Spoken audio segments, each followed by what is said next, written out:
हाय दोस्तों, आप सभी से एक सवाल है। जरा सोचिए, अगर आपकी जमीन, आपका घर और आपकी पहचान छीन ली जाए तो आपको कैसा लगेगा?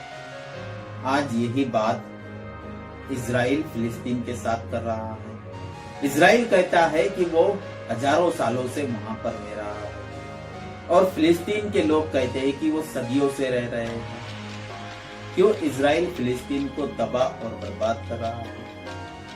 क्यों इजराइल बेकसूर लोगों को मार रहा है? क्यों इजराइल और फिलिस्तीन बार बार लड़ रहे हैं? क्यों इजराइल इतना बड़ा जेनोसाइड कर रहा है और दुनिया खामोश होकर तमाशा देख रही है?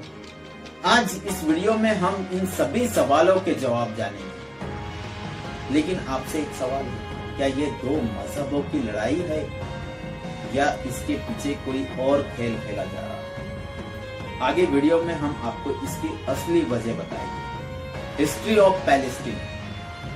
फिलिस्तीन ये नाम 2000 साल पुराना है। ये आज का नाम नहीं है।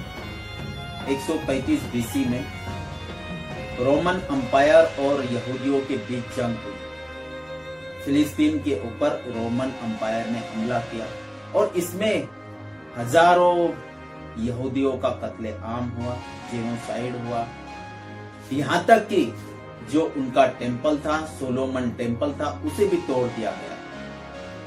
कुछ यहूदियों को गुलाम बना लिया गया और बचे कुछ यहूदी अपनी जान बचाकर यूरोप में जा बसे और अलग अलग देशों में जाकर बस गए।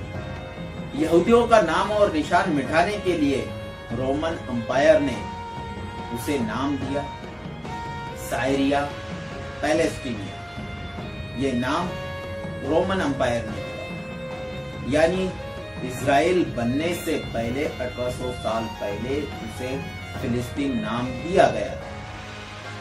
इजराइल कहता है ये उसके लिए प्रॉमिस लैंड है।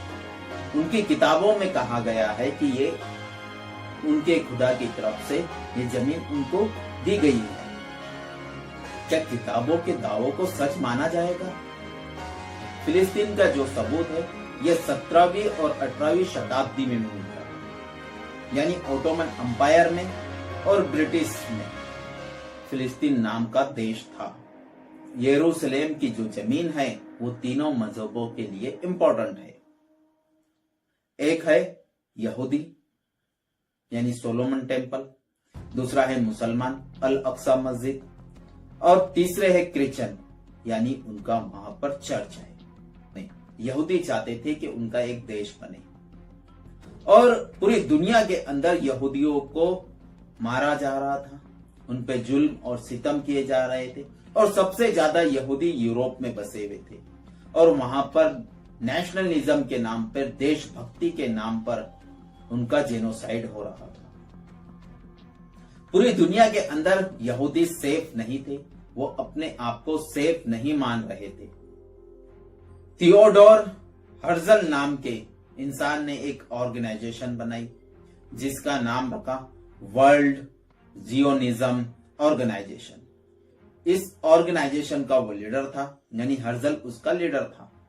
हर्जल ने ही कहा था कि उनको एक अलग मुल्क चाहिए, एक अलग जमीन चाहिए।